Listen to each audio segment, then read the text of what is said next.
Ladies and gents, welcome to UX, and this is US military just put Iran's mullah on notice over their massive minefield. So this is about mines. I saw the 2C video yesterday about updates of what's happening. Hezbollah attack Israel, attacking Hezbollah attacking Israel. I think Hezbollah attacked first.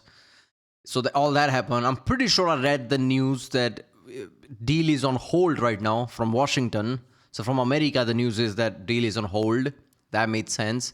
America also said, like, if Israel joins the war on Iran, America will join them. So that's just point blank indication, like, yeah, deal and all, it's all fine, but we'll always back Israel, which also makes sense. So now it's about mines. Obviously, after all this, I feel like Iran's still gonna have that kind of a response, like, I don't care about mines. You're still attacking Hezbollah or something. It's gonna be interesting. Let's watch this one.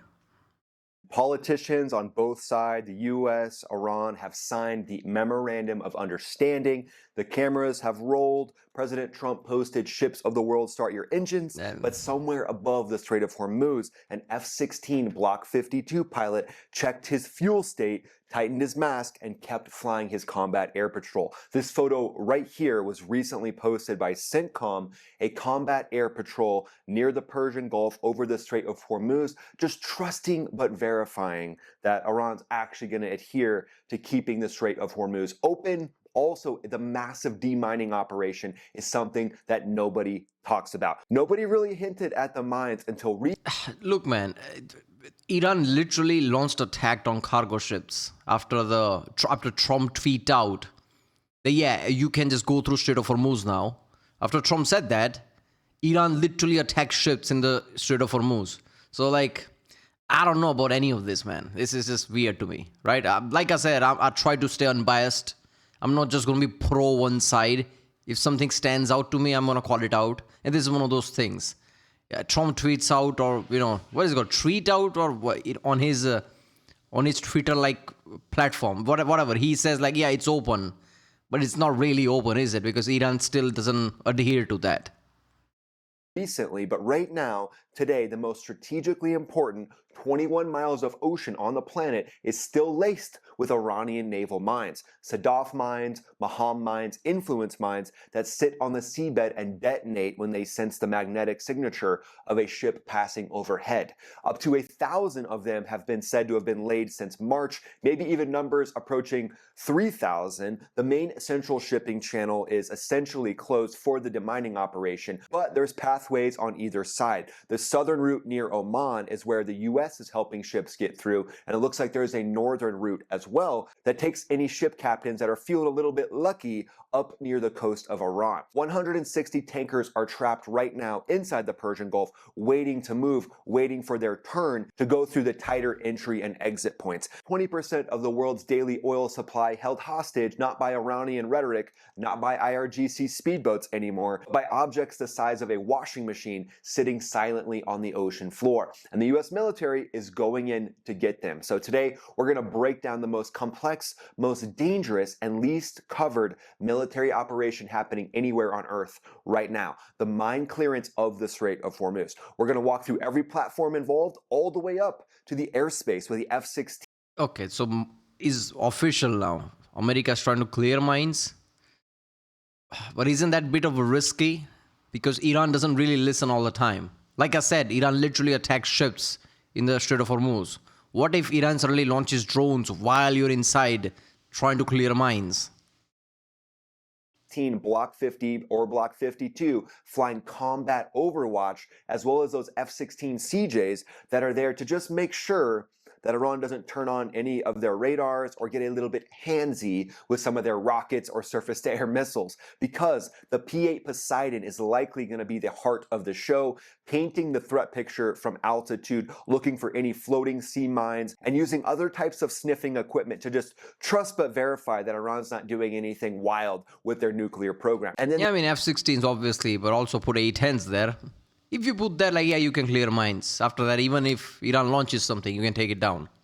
The MH-53 helicopter doing what it does to spot mines, even dragging sweep gear through the water, and then the Knifefish autonomous underwater vehicle hunting mines in the dark, along with the Anduril Copperhead. The Copperhead is that system that she told you not to worry about. Oh, the Copperhead? No. The Copperhead's just my personal trainer. Don't worry about Brad. He's just here to help me get in shape. Yeah, well, Brad in this case is the Copperhead, and that could be something that's also helping detect these mines. This is a technology from Anduril that has a lot of different uses, along with the Lamprey. The Lamprey is Brad's best friend at this point. The Lamprey is the Giga Chad of underwater unmanned vehicles that can do a lot of different things. It can detect sea mines, it can watch for boats that could be laying more sea mines, and it could assist the US Navy and the US Air Force as these different platforms try to go out and spot where these mines are. So today we're going to talk about Iran's mining doctrine, how many mines they still have left in their reserves even after the US strikes on all of their different warehouses.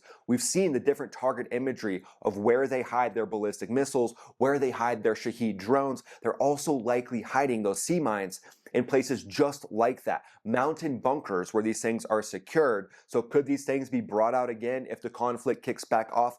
As they say in Minnesota, you betcha. And then stay around for the roundup section, because today we're talking about Kim Jong Un. He just opened a brand new nuclear material production plant, so that's about 3/4 of the way through the video, so stay around for that. King Jong Un is like seeing over horizon, all the things happening in Iran's like, nope, but start another nuclear thing. We can't risk something like that. We can't risk Americans coming here. Come on. I think at this point you need to treat the IRGC and their sea mines kind of like that X that you keep at a distance. You're like, yeah. No, we're still friends. Yeah, don't worry, we're still friends, even though you're a little bit crazy. Because what do they say? Keep your friends close and your enemies closer. And at this point, the IRGC has basically highlighted that perfectly. But let's rewind to the actual trigger and what Iran has done to the sea to actually put the US Air Force and the US Navy in a position where now one of the biggest demining operations actually has to take place. Their mine-laying vessels and the infrastructure were placed essentially to dissuade any ships from going through the Strait of Hormuz. Because remember, Iran said the Strait of Hormuz is now their new nuclear weapon, because they knew that basically that was the red line for the United States to actually end the conflict, was to keep any enrichment past a certain amount that could be used as weapons grade uranium. So they shifted to focusing on the Strait of Hormuz. That was their strategic doctrine, and that's why we saw those multiple mine-laying ships and vessels go out and lay mines throughout the conflict, even though a lot of those went bye-bye and are now sitting at the bottom of the Persian Gulf. Q-9s, F-15Es, F-35s, A-10s struck up to 12 of these mine boats in one day. So at this point, the full picture is now being built by CENTCOM. Where are these mines? So kind of the highest stakes game of battleship that's happened in decades is playing out right now. But let's talk about the different layers that are going to be a part of this mission. The first one, F-16, Block 50, Block 52, F-16 CJs, they're essentially the air umbrella. They start at altitude, and it's said that CENTCOM has deployed over 200 land-based aircraft, not to mention the naval aircraft, the F-18s, the F-35s, blasting off of the multiple aircraft carriers in the theater. So the F-16s being up there in airborne, they're great at picking up electronic signals that could be coming from sea mines, could be coming from radars in Iran. They're the workhorse and the fighter. Yeah, I saw the video about F-14 and how F-14 was insanely powerful in its time, how it had one of the biggest radars on a jet, bigger than the F-15, F-16, F-18. Only F-22 is bigger, like has a larger radius to it.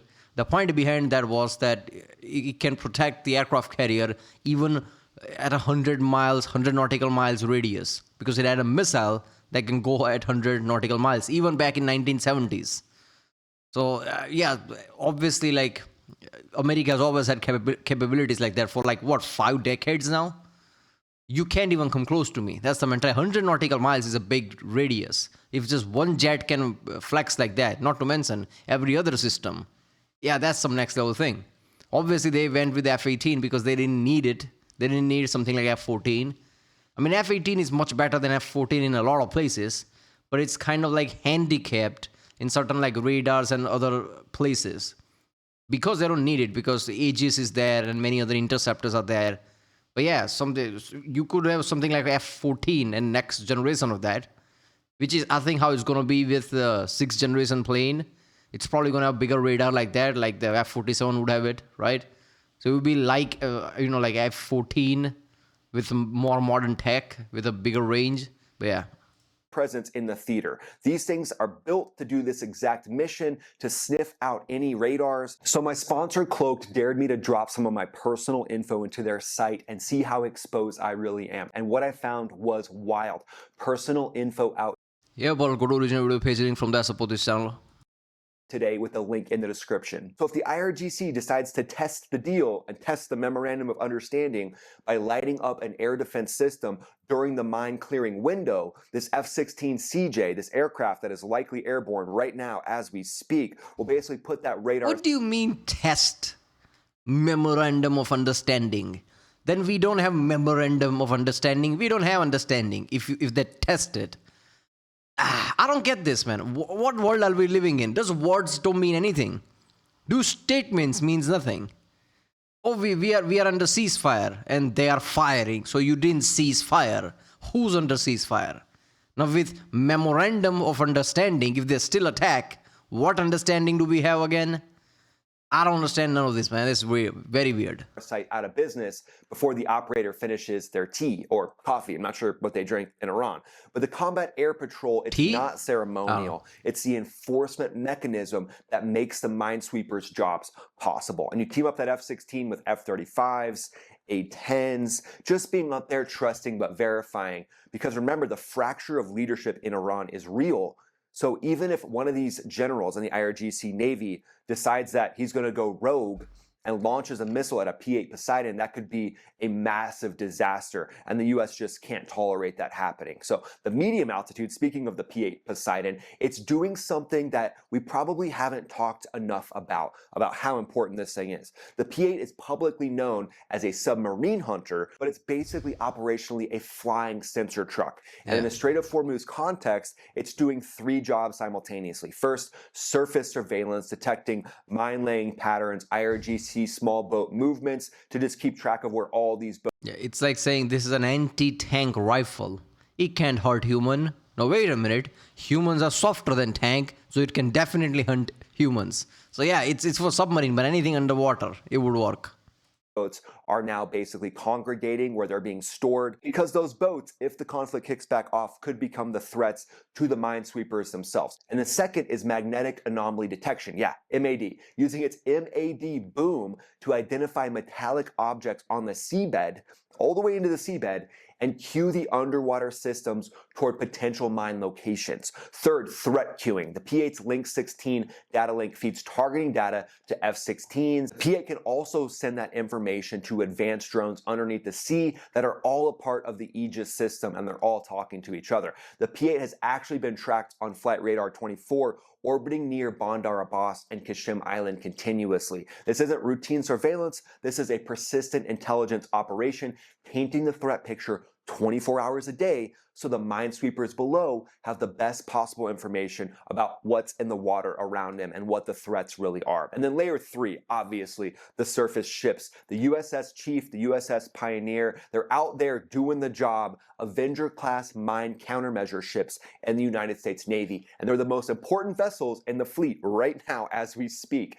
Built in the 80s, their hulls are wooden cores wrapped in fiberglass, specifically designed to minimize the magnetic and acoustic signatures that trigger influence mines. They transit the minefield at slow speed, towing sonar arrays and influence sweep gear, doing one of the most dangerous and least glamorous jobs in naval warfare. And understanding what these crews are doing and the risks they're putting themselves at is just wild. They're driving a slow wooden type boat through a field of weapons designed to detonate when they sense exactly what that boat is putting into the water. There's no fast way to do this. Essentially, you need the high-tech side. You need those underwater unmanned vehicles like the Lamprey, the Copperhead. Get the AI brains up there, but then you need patience and nerves, and only these professional seamen can do that. Professional seamen, you guys know what I'm talking about.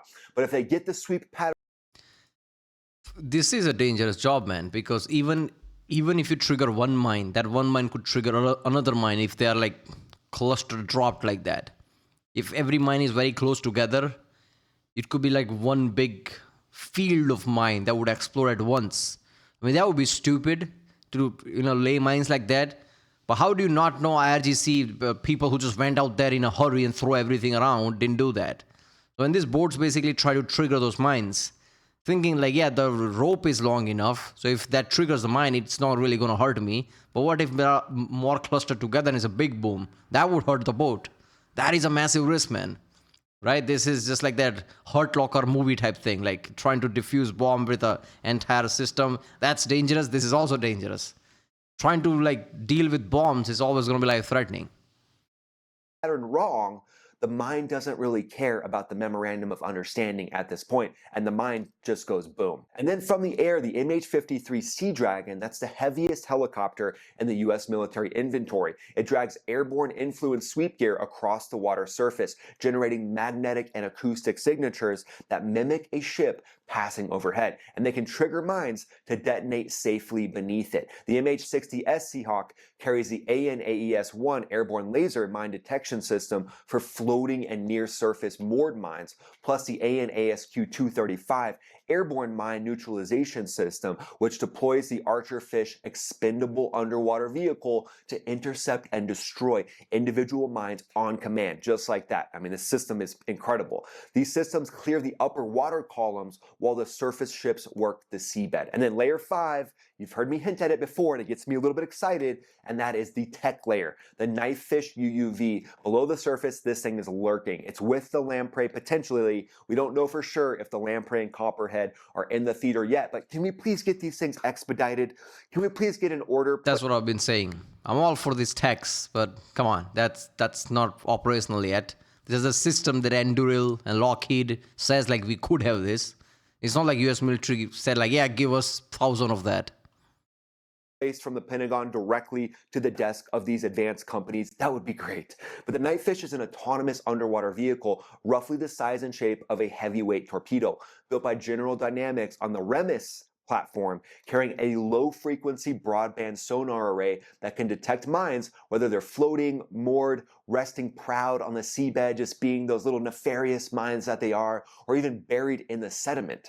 Its entire operational concept to me is brilliant. It goes into the minefield in certain places so the ships don't have to. It maps the mine's locations autonomously, feeds data back to the host ship waiting safely outside the threat area, and then surface systems can then prosecute the targets that the Knifefish identifies. Here's one problem though, the Knifefish is still in growing pains. Its deployment requires individual sequential tasking, so no multi-system operation. So that means they can't really talk to each other and form like an AI swarm yet. That would probably be some of the more advanced platforms like that underwater unmanned vehicle. I feel like there's a reason behind that. Obviously, more advanced features like that is awesome. Everybody talking to each other, powered by AI.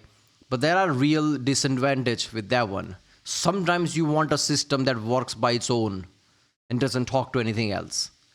This reduces margin of error immensely. So there are systems where like ease of access is better and connectivity is just better option, even with all its like cons and all the problems they might come with, like obviously margin of error going higher, right? Some kind of a AI mess up, which would happen, doesn't matter how good of an AI you have. But something like this, it needs to be absolute. If it says I mapped this area, it better says it mapped this area and give you the information what it mapped. This is not something you can mess around with. So it makes sense why this is like work on its own and doesn't talk to each other like a AI hive mind type thing. Because it's very easy to say like, oh, this is awesome. It's technology and that's it, case closed. It's just like, oh, this new iPhone. That's not how anything works. There are real problems to things. And when you increases that kind of like talking to each other, increasing bandwidth, that increases the margin of error immensely. Known as the lamprey, that thing has so much capability. It can actually latch onto ships and recharge itself while it's being pulled through the water, and then it can go to the seabed and just rest until it's activated. It can go to the surface and launch drones. So all this capability teaming up is really what's going to get rid of this minefield. But again, this minefield is not something that's going to be done overnight. This is a game of patience. This is a game of consistency. And remember, all these different systems work together. So you got the F-16 protecting everything from above, likely teamed up with the F-35. But again, just making sure, trusting but verify, that Iran's mullahs aren't going to turn their radars back on and get a little frustrated if the agreement doesn't go as planned, because we know that J.D. Vance just canceled his trip to Switzerland because of what's called logistics issues. But Iran is now saying that they see the US and Israel as the same party, just as they see Iran and Hezbollah as the same party, which wasn't a part of the original memorandum of understanding. So dude, that just means the deal has fallen off.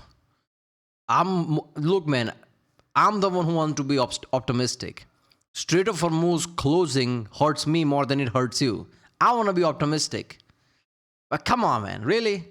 This change of state, it's already fragile. It's already was hanging by a single thread. Now they're adding shit on top of it. That thread is going to break. Now it's like, okay, Israel and USA is the same thing. Yeah, but Israel and USA doesn't really have understanding that way. Israel doesn't really like what deal US is trying to make. US is also saying like, yeah, Israel and Hezbollah, that's a different thing. So this is direct opposite things that both sides are saying.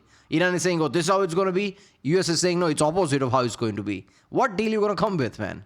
If you can't even get to the understanding of how to approach, you're not getting towards a deal. Basically seeing at this point that hostilities could kick off at any point. So that could cue these systems to just go into full combat mode once again. So those F-16s have to be up there with the F-35s. They absolutely have to be up there to protect these bigger platforms like the P-8 Poseidon, because again, we just can't afford an asset like this P-8 Poseidon to get taken out. This is a high value asset, and this is something that Iran would love to take down if the hostilities kick back off. But I think it's pretty clear at this point that these mines don't even know what's coming at it if the lamprey and the knifefish are unleashed on it. The knifefish and the lamprey don't ask for permission. They're just resolutely telling the minefield who daddy really is.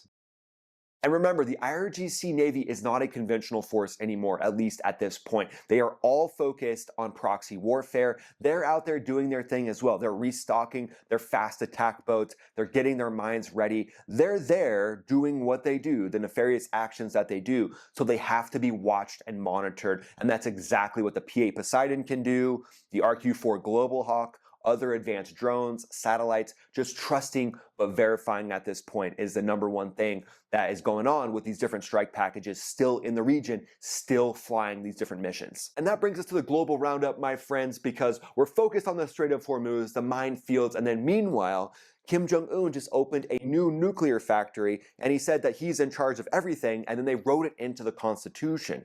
So they basically said that Kim Jong Un himself is responsible for pushing the red button, and there's basically no guardrails on that. They've beefed up their nuclear forces at an exponential rate, and Kim actually said that himself. So he's basically doing brinksmanship on a whole new level. Brinksmanship is like saber rattling, trying to show, hey guys, we're still here, we're still important, and that's what Kim Jong Un is doing right now. So now we made it to the 40 chess strategic analysis section, my friends.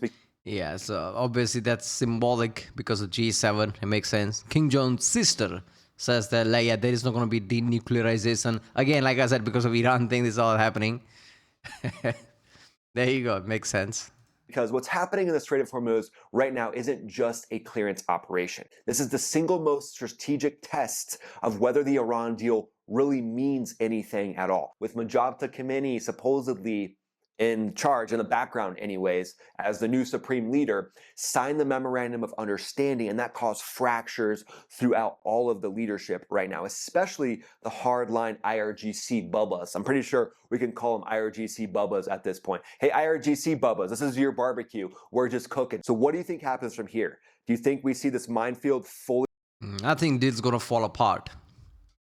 I like to be wrong. Enough of this shit, stop the war, but I don't see that. The way things are going, nowhere. I said, one of the videos, that to me this feels like Trump just buying time. So they can say, technically we walked away until the midterm elections come, which is in November, as somebody told me. After that, he could just come back. Screw it. I guess Iran did something, we had to come back. Because Trump realized that this warfare might take longer than initially thought. And people in USA won't have retention for that. Like, why is it taking so long? Trump sucks. American military sucks and all that thing. CNN and all, insert all that. So Trump realized that. It's like, you know what? Let's walk away for now. Elections come and go, then I can go in. Even after that, people scream, they scream. To me, it feels like that because the way they're like keeping Israel away deliberately. Like, yeah, Israel is not part of the deal. Israel is like, America and Israel is like brothers, but sometimes even family might not agree with each other. All these statements make me think this is how it's going, right? Because even if Israel bombs Hezbollah, America can just claim, oh, that has nothing to do with me. I'm done. We have a memorandum of understanding. And there you go. I think that's what's happening. Who knows though? All right, I'll see you next time.